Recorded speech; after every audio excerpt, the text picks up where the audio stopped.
Antes de comenzar con el video, te cuento que en Pálpitos entró en vigencia la promoción devolución 0-0 en partidos seleccionados. Si el mismo termina sin goles y tu apuesta es perdedora, te devuelven el importe de tu apuesta o línea en caso de tratarse de una combinada. Para conocer los partidos que están en promo, visita las bases sin condiciones en palpitos.bet.ar y con Pálpitos la diversión está en tus manos.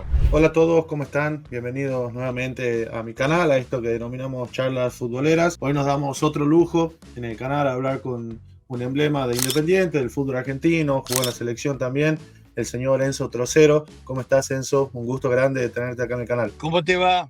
Muy buenas tardes, gracias por la invitación. Un gusto enorme, Enzo. ¿Cómo te encontramos hoy en día? Bueno, hoy en día, siendo más veterano, bastante fuera del fútbol, hace un tiempo largo que no estoy dirigiendo. Lógicamente, sigo el fútbol nacional, no solamente el nacional, sino el internacional.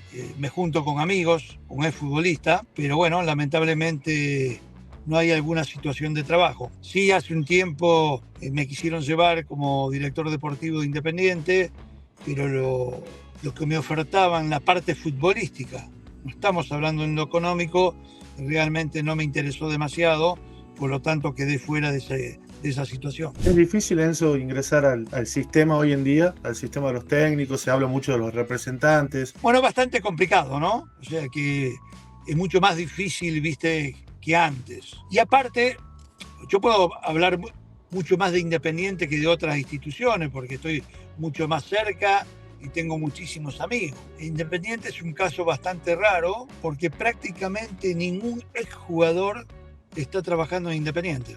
Lamentablemente, cuando vemos los clubes como River, como Boca, como Racing, Estudiantes de La Plata y muchos más, que hay muchos exjugadores que están trabajando, como la selección argentina, por ejemplo, Independiente parecería que no le dio lugar, no le dio cabida a esos muchachos que le hicieron mucha historia en el fútbol argentino.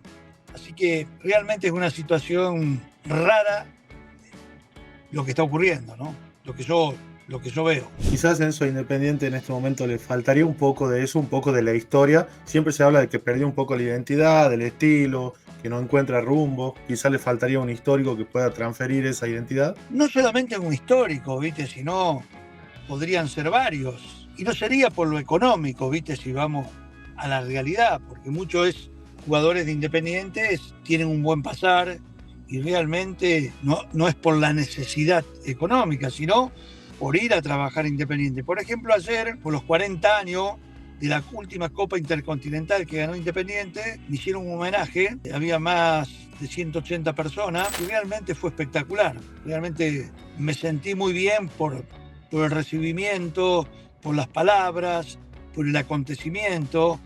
Así que eso fue muy lindo y bueno, parecería que todavía nos recuerdan con bastante cariño. ¿Te imaginabas, Enzo, en aquel momento, con la época gloriosa que te tocó vivir en el Rojo, que iba a ser la última Libertadores, la que te tocó ganar? No, pero lamentablemente, como te lo he dicho anteriormente, el club perdió su rumbo, realmente no apeló a sus divisiones inferiores, donde en una etapa respondían o llegaban muchos jugadores.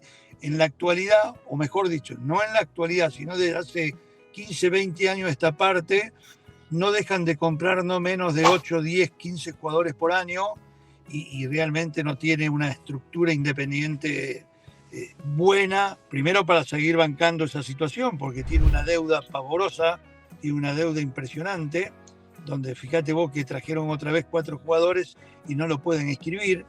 Aparentemente en esta semana o la semana que viene lo van a poder hacer. Pero bueno, cuando se decía que Independiente era un club súper responsable en todas sus cosas y que Racing era lo contrario, ahora está al revés. Racing con su presidente Blanco tiene la institución magnífica, sin deudas, e Independiente realmente está muy, muy endeudado. Eso te llevo un poco a esa época futbolística que, bueno, mencionamos al pasarlo de Independiente, la Copa Libertadores. ¿Cómo se definía aquel equipo? Jugadores históricos, bueno, en tu caso, el Bocha, Villaverde. Bueno, mira, justamente vos nombraste a esos 2 jugadores que fueron los que estuvieron en la época de los 70 y los que estuvieron en la época de los 80. O sea, Villaverde, Trocero y Bocchini son los que estuvieron en los campeonatos del 76, 77, los que estuvieron en los campeonatos del 82, 83, 84, lógicamente terminando con la época, con la Copa Intercontinental que le ganábamos al Liverpool en Japón. Así que bueno, después hubo muchos cambios de jugadores, pero era una época gloriosa, una época donde Independiente salía muchas veces campeón, torneo nacional, torneo metropolitano, Copa Libertadores, viste, Intercontinental, bueno, desapareció esa situación. Enzo y bueno, jugadores de magnífica calidad se enfrentan ante un Liverpool en la Intercontinental que hace referencia. Quizás no era tanta la distancia que existe hoy en día, ¿no?, entre un equipo de Argentina con un Liverpool, por ejemplo. ¿Cómo fue enfrentarse a ese equipo? ¿Se sintieron de igual a igual y ganaron un partidazo? Bueno, primero te quiero comentar lo siguiente. Cuando nosotros jugamos la final de la Copa Libertadores contra el Gremio de Porto Alegre, siempre se decía que nosotros no le podíamos ganar porque el año anterior le habían ganado a Estudiantes de La Plata y eso decían que Estudiantes tenía un equipo espectacular, mucho más que Independiente. Bueno, le hemos ganado bien, 1-0, viste, de visitante, empatamos 0-0 y eso permitió después preparar muy bien el partido contra el Liverpool. Otra vez contra el Liverpool éramos los perdedores, porque decían que no se le podía ganar a un equipo europeo, sobre todo el Liverpool, que venía a ganar muchas copas. Bueno, demoramos 32 horas para llegar a Tokio, a Japón, nos preparamos durante no más de 48 horas, jugamos contra el Liverpool, hemos jugado un gran partido y le hemos ganado muy bien. Mirá la historia esa, de que, bueno, a mí no me querían dejar entrar en el vestuario de Inglaterra. ¿Te acordás que 2 años antes había pasado problemas con el tema de las Islas Malvinas? Pero bueno, después de 10 minutos llegó Kenny Dalglish, que era el capitán, viste, de Liverpool, y me trajo la camiseta al vestuario. No hubo mala fe ni nada por el estilo, simplemente fue un partido de fútbol. Y le hemos ganado a un equipo súper representativo de Europa, ni hablar de Inglaterra. Independiente estaba acostumbrado en esa época, ¿no?, a ganar finales. Bueno, se me venía a la cabeza también a nivel local aquella final emblemática con Talleres, que inclusive con 3 hombres menos Independiente también se pone arriba. O sea, era una parte de la identidad de Independiente ser protagonista. Bueno, eso venía de los años 70, porque por eso te dije que está dividido en 2 historias. La de la Copa Libertadores y la Intercontinental fue en el año 82, 83, 84. El tema de Talleres fue año 75, 76, 77. Sí. Y Talleres en ese momento tenía un equipo espectacular, un equipo de primera categoría, donde habíamos empatado de local 1-1. Recuerdo que yo había hecho el gol de penal y después fuimos a jugar de visitante. Ahí hubo situaciones bastante complicadas para nosotros, no por la gente, porque jugamos en la cancha de Talleres y había una partecita que tenía la gente, viste, de Independiente, pero sí lo que ocurrió con el arbitraje de Barreiro, donde fue lamentable. Pido disculpas porque ya falleció, ¿no? Pero realmente fue un arbitraje condicionado, muy malo, donde nos cobraron falta inexistente. Y bueno, después lo expulsaron al Negro Galván, lo expulsaron a Omar La Rosa y a mí, y da las casualidades que en el minuto 45, 46, Ricardo Bocchini con Pepe Biondi, viste que lamentablemente no está, y Daniel Bertoni hicieron una pared, convirtieron el segundo gol y ganamos ese torneo que fue histórico.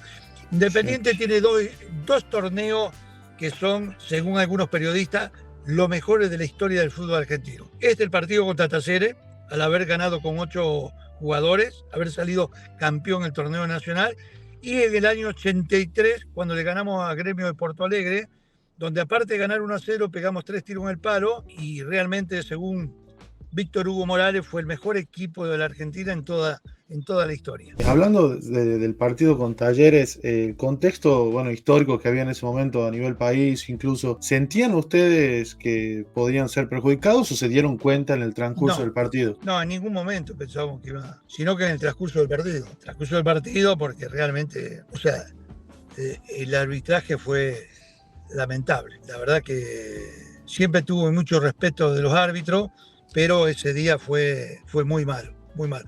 He hablado con él a los 3 meses después del partido he hablado por él con Cherkis Vialo, viste, por radio, y él dijo que no tuvo nada que ver Jorge Barreiro, pero sí había tenido mucho que ver, viste. Pero bueno, son historias que ya pasaron tantos años, viste, más de 40 años, así que el recuerdo está por esa victoria, ¿no? Y después lo demás, viste, ya se terminó. Mirá, te voy a contar, hacemos, viste, una época y una época. Había el ministro de Cultura, si no me equivoco, O'Reilly, decía que nosotros no teníamos que ir a jugar contra el Liverpool por el tema de las Malvinas. Sí. Pero resulta ser que él, como estaba metido en el rugby, ellos sí fueron a jugar contra Inglaterra previo al partido de Independiente contra el Liverpool.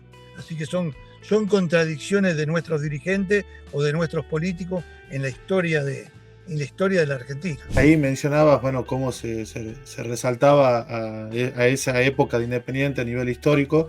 Se habla mucho también de la dupla histórica que hiciste con Villaverde, para muchos una de las mejores y quizás algunos le elige la mejor en la historia del fútbol argentino. ¿Qué recordás de esa dupla? ¿Crees que es así, que están entre los mejores? Estoy convencido que fuimos los mejores. O sea, en la historia de Colón de Santa Fe, en los 105 años, la dupla central es Villaverde-Trocero. Y en la historia Independiente de 120 años, la dupla central es Villaverde-Trocero.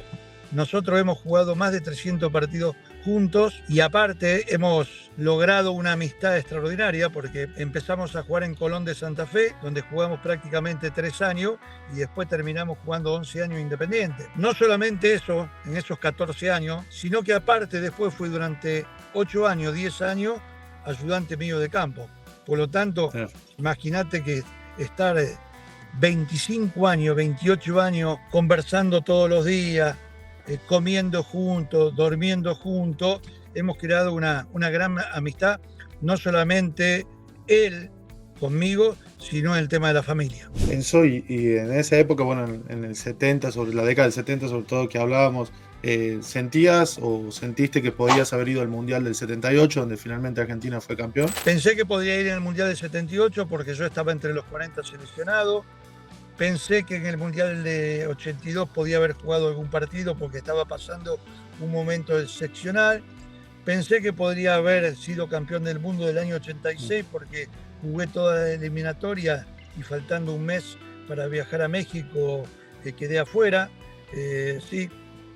O sea, por un lado, extraordinario haber vestido la camiseta de la selección argentina durante 6 años, y por el otro lado, a nivel internacional o a nivel campeonato del mundo, pasé un poco al costado. Después mejoró porque yo hice el curso de técnico, Bilardo me llamó para que sea su ayudante de campo junto con Carlos Pachamé y Daniel Romeo. Así que bueno, tuve una gran experiencia, trabajé 2 años y medio con ellos, fui a campeonatos juveniles por todas partes, Escocia, Inglaterra, Arabia Saudita, con Pacha.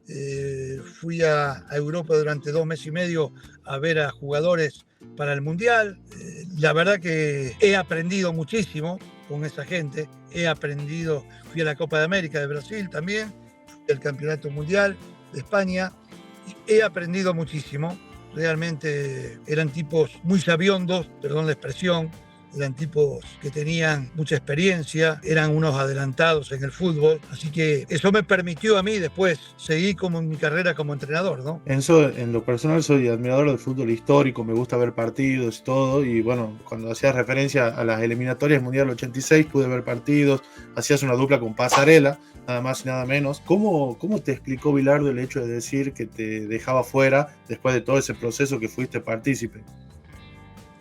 Siempre. Hablamos 45 minutos de fútbol, Juan B. Justo y Avenida Corriente, en un bar, y en un momento determinado me dijo: no te voy a llevar. Así fue. Bueno, leí un reportaje de Carlos hace un par de años y decía que realmente estaba muy arrepentido de no haberme llevado. Sí me quiso llevar en ese momento como ayudante de campo, por más que yo estaba en actividad como jugador de fútbol. Por supuesto que le dije que no. Pero bueno, después, viste, hay que saber perdonar determinadas situaciones. Me llevó como técnico, como ayudante durante 2 años y medio. Si bien por un lado no pude salir campeón del mundo, por el otro lado he aprendido muchísimo. Y bueno, ya estando en Italia, en el campeonato del mundo, me llamaron, viste, de Sion de Suiza. Así que ahí empezó mi carrera como entrenador. Eso y bueno, tuviste a Carlos Vilardo y a Menotti también. Diferentes conceptos, diferentes ideas. ¿Qué tomaste de cada uno? ¿Cuál fue tu experiencia? No, con Menotti no tuve una gran relación. No hubo No. feeling, digamos. No, feeling no, simplemente que no. Yo pensé que en el Campeonato Mundial de España, viste, había 3 jugadores, Olarticochea, Patricio Hernández y Enzo Trocero, que tenían que ser titulares, porque estábamos haciendo un momento seccional, y él, bueno, se quedó con los jugadores del 78. Lo respeto, pero creo que no actuó bien. Quiso hablar conmigo después, nunca más me interesó hablar con Menotti. Eso quizás fue el no cambiar esa base campeona del mundo, lo que hizo quizás fallar en España. Sí, totalmente, porque había 3, 4 jugadores con mucha juventud, con muchas ganas, que estaban pasando un momento excepcional. Entonces, tendría que haber aprovechado esa situación, y lo que yo pienso, ¿no es cierto? Pero bueno, con él también estaba Poncini, había otros entrenadores, habrá tomado esa decisión porque pensaba que como habían salido campeón del mundo del 78, tenían la suficiente calidad como para repetir en el año 82. Lamentablemente no fue así. Bueno, nuevamente acá con Enzo, que tuvimos algún problema técnico, pero por suerte nos volvemos a conectar. Bueno, Enzo, ayer me había quedado en el tintero, justo estábamos hablando de su etapa en la selección y todo lo que fue su carrera. Hay una foto muy emblemática en el partido contra Perú, si no me equivoco, en las eliminatorias, una camiseta ensangrentada, lastimado el ojo, lo que fue ese partido, una locura, ¿no? La clasificación que estaba en juego. Sí, la verdad que faltaban, bueno, la cancha estaba bastante mojada, viste, porque había llovido, faltaban aproximadamente 4 minutos, cuando un jugador de Perú, si no me equivoco, Uribe, yo me caía al piso y él con los tapones de aluminio me los puso en el ojo, viste, así que me tuvieron que dar 3 puntos porque estaba todo cortado. Pero bueno, por eso aparece esa camiseta toda ensangrentada, que a veces pienso con el tiempo, digo, ¿quién la tendrá? Porque realmente era una camiseta para guardarla, por los recuerdos, viste, porque salen tantas fotos en tantos lugares, viste, que digo, pucha, pensar que esto me ocurrió y no tengo la camiseta, ¿no? Que en definitiva... No tengo ninguna camiseta. Ah, no tiene ninguna camiseta. Lamentablemente, una vez fui a un canal de televisión, llevé muchas camisetas y aunque te parezca mentira, en un programa deportivo me las robaron todas. Cuando salgo del programa a buscar las camisetas, no había más. Una locura.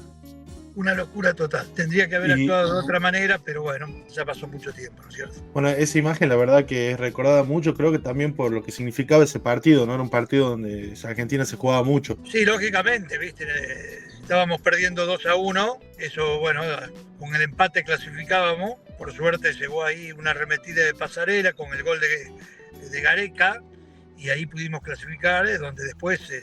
Argentina sale campeona del mundo, ¿no? Algo extraordinario. Enzo lo mencionabas a Pasarela ahí, que bueno, no termina haciendo el gol, pero hace una jugada magnífica. Pasarela está denominado como uno de los mejores defensores del mundo, no solo argentino. ¿Cómo era jugar con él? ¿Cómo se lo podía definir como jugador? Bueno, jugamos solamente en la selección, viste, 6 partidos de eliminatoria. Creo que era un tipo con mucha personalidad, era un tipo que iba muy bien de cabeza, extraño porque no se acostumbraba.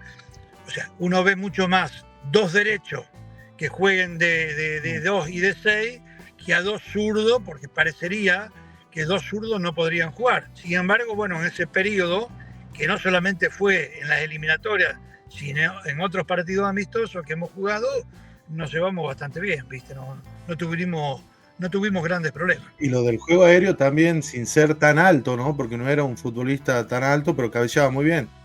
Sí, ponía muy bien el cuerpo, ¿viste? Y realmente cabeceaba muy bien, sí. Eso le iba a preguntar también, en tu etapa un poco como técnico, que lo quería meter un poco ahí, tuvo grandes jugadores, incluso que hizo debutar, estuve leyendo un poco su historia y viendo algo de Juan Sebastián Verón, los comienzos de Gaby Milito, Forlán, tiene jugadores que pasaron por su mano, por así decirlo. Sí, la verdad que lógicamente como todo el mundo, viste, con altibajos como técnico, que en definitiva fueron mucho más los mejores que los peores, no solamente en la Argentina, sino mucho tiempo en el extranjero. Claro, y el caso de Gabriel Milito, el caso también de Diego Capria, de Verón. Fueron muchos jugadores que debutaron en mi etapa, que eran muy jóvenes, ¿viste? Que bueno, que después con el tiempo resultaron figuras, ¿no? El caso de Forlán, exactamente lo mismo. Hay una revista, ¿viste?, que pertenece a la FIFA, donde le hacen un reportaje a Forlán, y él dice, porque en muchos lugares salió que lo había hecho debutar Flaco Menotti. Sin embargo, él en esa revista, él dice, no, el que me hizo debutar en primera división fue Enzo Trocero. Así que sí, la verdad que debutaron muchos jugadores, no solamente acá en la Argentina, sino también en el extranjero. Y ese tipo de jugadores, por ejemplo, Forlán o Juan Sebastián Verón, que tuvieron una repercusión mundial, ¿se veía ese potencial desde joven? ¿Lo notabas? Sí, por supuesto. El caso de Verón, ya a los 18 años tenía una gran personalidad. Se notaba, ¿viste?, no solamente cuando hablabas, sino cuando estaba dentro de la cancha, ¿viste? Así que sí. El caso de Forlán no, porque los delanteros son distintos, ¿no es cierto? Son de menos hablar. Ahí el que nos ayudó, mejor dicho, el que lo ayudó mucho a él fue mi amigo Hugo Villaverde. Yo creo que durante 6 meses por lo menos lo hacía patear, ¿viste?, al arco después de los entrenamientos, con la pierna izquierda, con la pierna derecha. Lo que sí, no es que no aprendió, pero le costaba mucho cabecear. Pero si uno lo veía jugar, el caso de Forlán, no solamente acá, sino en el extranjero, hacía muchísimos goles con ambas piernas. Tenía mucha facilidad para patear con las 2 piernas y aparte tenía mucha facilidad para moverse en todo el ataque del campo, ¿viste? Así que sí, fue un gran jugador. Y bueno, en ese caso como técnico, pero como compañero también estuvo en los comienzos de Diego Maradona, ¿no? Si no me equivoco, estuvo en la gira donde hace su primer gol en selección. Bueno, me imagino que él también habrá mostrado potencial bárbaro. Sí, hay anécdotas increíbles. Yo era bastante amigo de Diego. Hasta fui a su casamiento, invitado. Nosotros, viste, muchas veces... Acordate que una vez le entregaron un premio en Estados Unidos y que empezó a hacer unos zapatos de charol. Empezó a hacer con la pelota de golf, ¿viste? Sí. No, nosotros nos quedábamos en la cancha, ¿viste? Particularmente yo, no sé quién otros, pero éramos varios, que él jugaba mucho con la pelota de ping-pong, ¿viste? Realmente era impresionante, la ponía en la cabeza. Uno dice, ¿cómo puede ser que una pelota, ¿viste?, de ping-pong? Y después él hizo construir un arco, porque hay cosas que ocurrieron 40 años atrás que lógicamente a lo mejor son distintas por la modernidad, pero en esa época era muy bueno y hacían arcos con un cartel de madera, ¿no?, que hacía todo el arco y ahí había distintos agujeros, uno arriba, uno en el medio, uno abajo, y con distintos números, y Diego era por lo general el que participaba todos los días y decía, bueno, la voy a colocar en la parte de arriba, la colocaba en la parte de arriba, voy a tirar la parte de abajo. Por supuesto que errábamos muchas veces, pero lógicamente, aunque sea una cosa antigua, realmente servía para aprender a patear. Yo, por ejemplo, para que tengas una idea, hice muchos goles de tiro libre, muchísimos goles de tiro libre, sobre todo al palo del arquero, no por arriba de la barrera. ¿Y cómo entrenaba yo? Yo dije, no, acá yo tengo que pegarle bien por abajo, no por arriba, bien al lado del palo. Entonces yo ponía un palo que era a 1,5 metros del palo del arco. Y ahí solo le pegaba la pelota, tenía que entrar en ese 1,5 metros, hasta que después lo iba achicando hasta que fuera de 0,5 metro. Y yo tenía que meterla en esos 0,5 metros.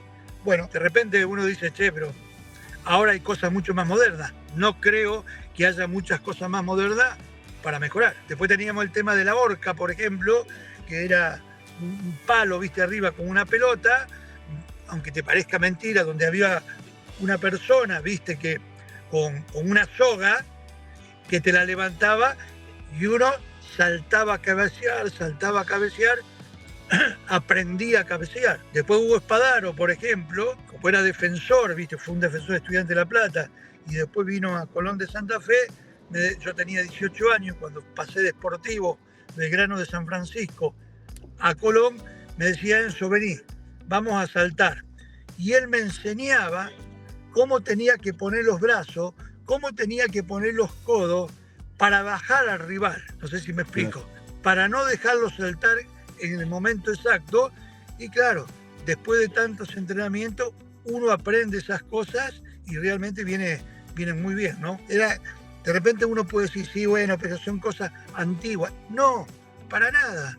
Son cosas que se pueden utilizar todavía ahora porque te enseñan a mejorar día a día. Eso, y contabas ahí de que, a ver, Maradona con el talento que tenía, lo practicaba y lo hacía. Eso habla de lo importante que son este tipo de cuestiones. Y bueno, escuchadme, lógicamente, la repetición le debe ocurrir a ustedes como periodistas, hagan que mejoren las situaciones. Claro. Nosotros, por ejemplo, yo, el caso particular, con el caso de Goicoechea, ¿viste? Sobre todo, le pateaba todos los días no menos de 20, 30 penales. Después, sacar la cuenta que en un mundial el tipo ganó los partidos de penales, ¿no es cierto? Porque atajó un montón de penales. Todo se aprende, ¿viste? Te voy a contar una anécdota también, porque yo trabajé mucho con Carlos Vilardo, y la verdad que, si bien no me llegó al mundial, ¿viste? Y me sentí enojado, pero por el otro lado me llegó a trabajar con él durante 2 años y medio. Y el tipo, ¿viste? Cuando nosotros nos hacía mirar los partidos de entrenamiento, nos hacía ir a la tribuna, ¿viste? Y él estaba sentado arriba de una escalera de 3 metros. Y vos me decís, ¿por qué? Y yo, ¿viste? Jugaba, no entrenaba. Entonces me dice, no, ¿sabés lo que pasa? Que si vos lo mirás desde abajo, y es verdad, cuando vos estás en el banco de suplente, ves todas las piernas, pero no ves la distancia que hay entre un jugador y otro jugador. En cambio, cuando vos vas arriba, vos ves absolutamente todo. De repente, cuando estás abajo, vos decís, che, hay una diferencia de 3 metros entre un jugador y un jugador.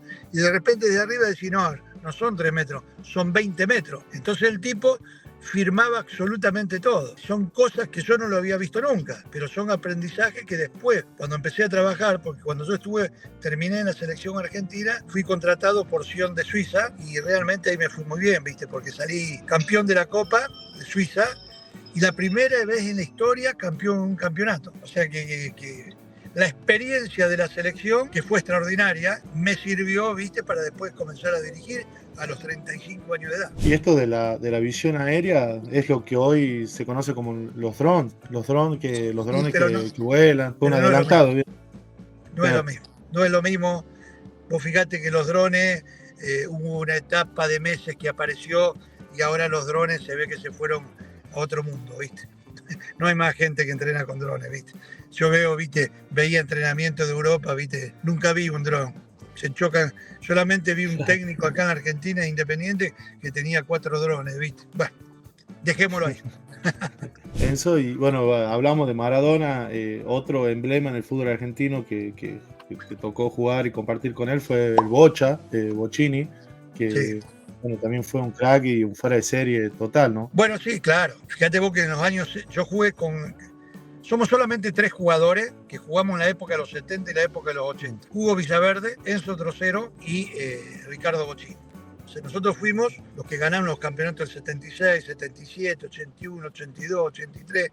En ese Daxo ganamos 7 campeonatos. Sí, la verdad que el Bocha pareciera que tenía ojos en la nuca, perdón la expresión, porque realmente tenía una facilidad para sacarse los jugadores de una manera muy buena. O sea, era un tipo que medía 1,70 m, pesaba 60 kilos, pero realmente, a excepción de Merlo, que lo buscaba y le pegaba mucho, prácticamente no había ningún jugador que lo podía tomar. Eso escuché alguna vez, no sé si Ruggeri lo dijo o algún defensor, que no le podían ni pegar al Bocha por la velocidad que tenía a la hora de tomar decisiones. Sí, Ruggeri lo decía. Ruggeri le dijo, realmente me pegó cada baile impresionante. Sí, era un tipo que jugaba, parecía, viste, cuando vos lo veías al Bocha, decís, o sea, no tiene físico de jugador de fútbol, claro. No sé. Pero después cuando entraba a la cancha era un genio, viste, un fenómeno. La verdad que nos hizo ganar muchos partidos también, viste. La verdad que yo los partidos, como le contaba ayer, me gusta el fútbol histórico y veo partidos, me sorprendía mucho la toma de decisiones rápidas y en una baldosa, como se dice vulgarmente, cómo se sacaba jugadores de encima pie a pie, porque quizás no tenían la explosión de velocidad, pero en espacios reducidos se sacaba rivales como si nada. Y para adelante, no para el costado, ¿viste? Porque hay muchos que marean para el costado o van para atrás. No, él iba para adelante. Aparte, viste, ponía pelota de gol, aparte hizo goles importantes. Bueno, el campeonato que ganamos contra River, si no me equivoco, en el 78, él fue el que hizo los 2 goles que le ganamos, creo si no me equivoco, ¿no?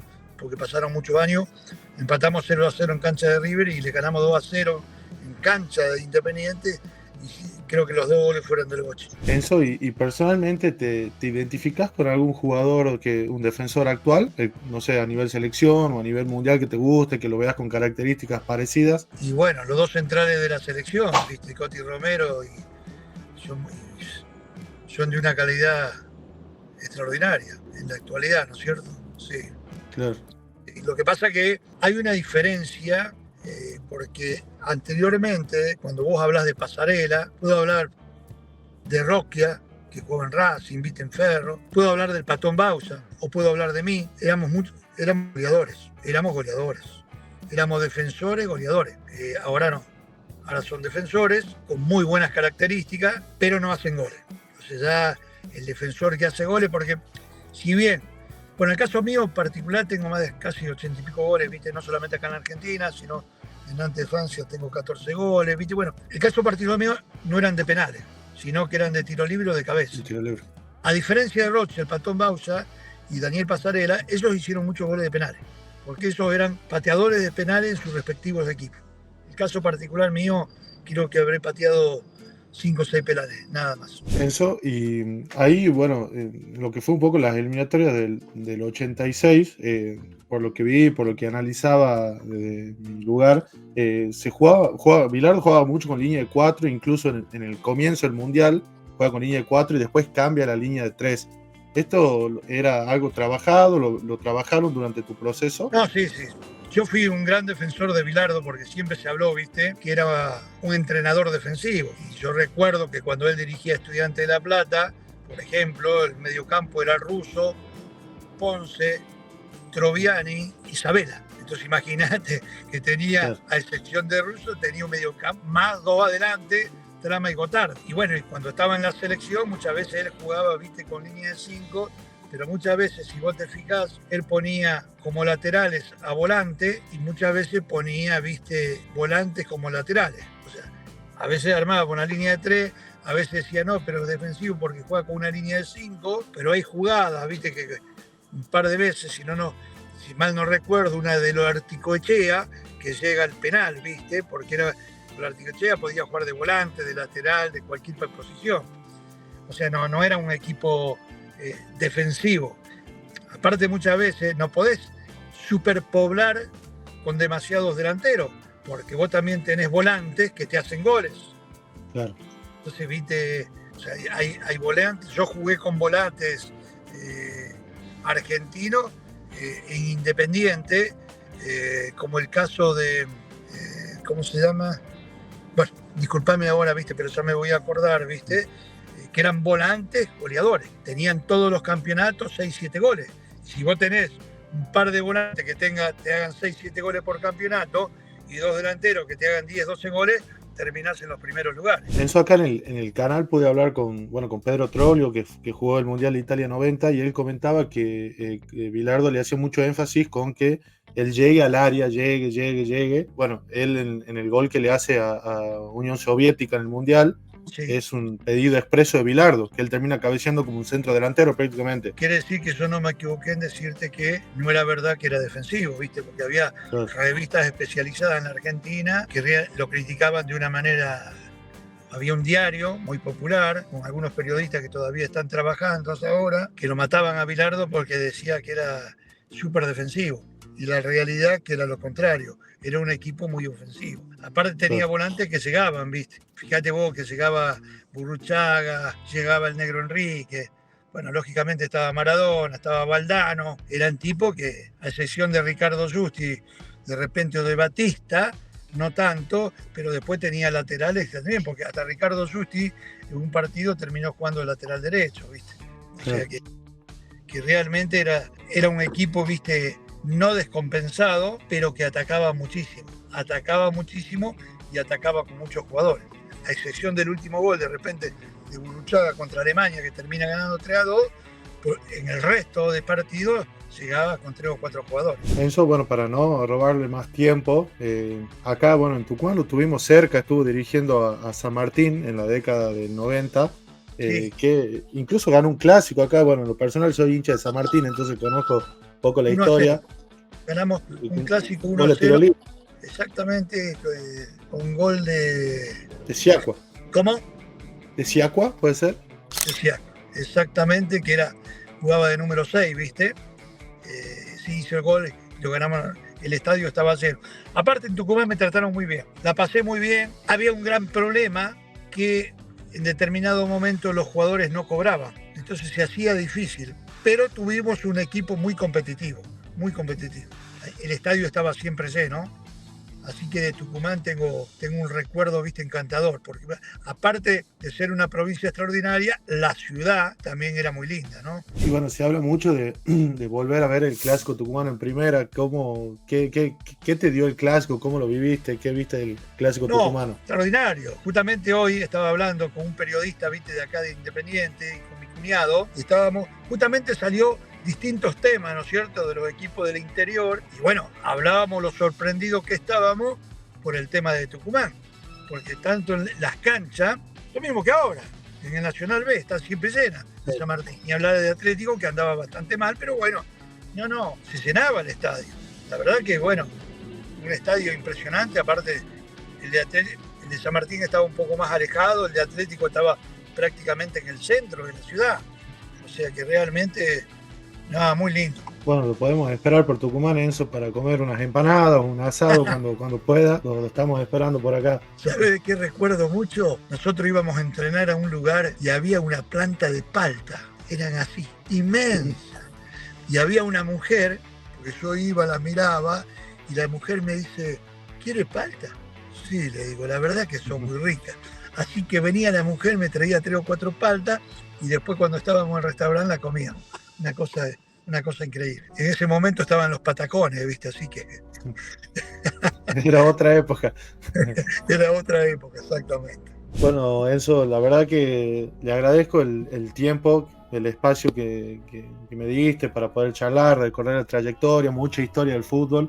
La verdad que en lo personal, como le había dicho anteriormente, me encanta el fútbol histórico y bueno, sos parte de la historia grande del fútbol argentino, así que bueno, te agradezco mucho el espacio. Un mensajito que le puedas dar a la gente que nos vea y nos escuche. No, simplemente lo que te dije antes, ¿viste? Pasé un momento increíble en Tucumán, pasé un momento increíble en San Martín de Tucumán, me encantó, tengo los mejores recuerdos, la pasé muy bien. Después al tiempo me vinieron a buscar otra vez para dirigir San Martín de Tucumán, cuando estaba en primera división, ¿viste? Y yo tomé una decisión errada, porque bueno, ahí después me llamaron de Arabia, ¿viste? Y me fui para aquellos lados, ¿viste? Pero gran abrazo a la gente de Tucumán y por supuesto gran abrazo a la gente de San Martín, esperando, ¿viste? Que nuevamente está en primera división porque lo merece, porque tiene una afición extraordinaria, porque es futbolero, o sea, así que ojalá. Bueno, Enzo, un abrazo muy grande y bueno, agradecido nuevamente por este espacio, la verdad que fue un gusto enorme. Gracias, muy amable. Nos vemos.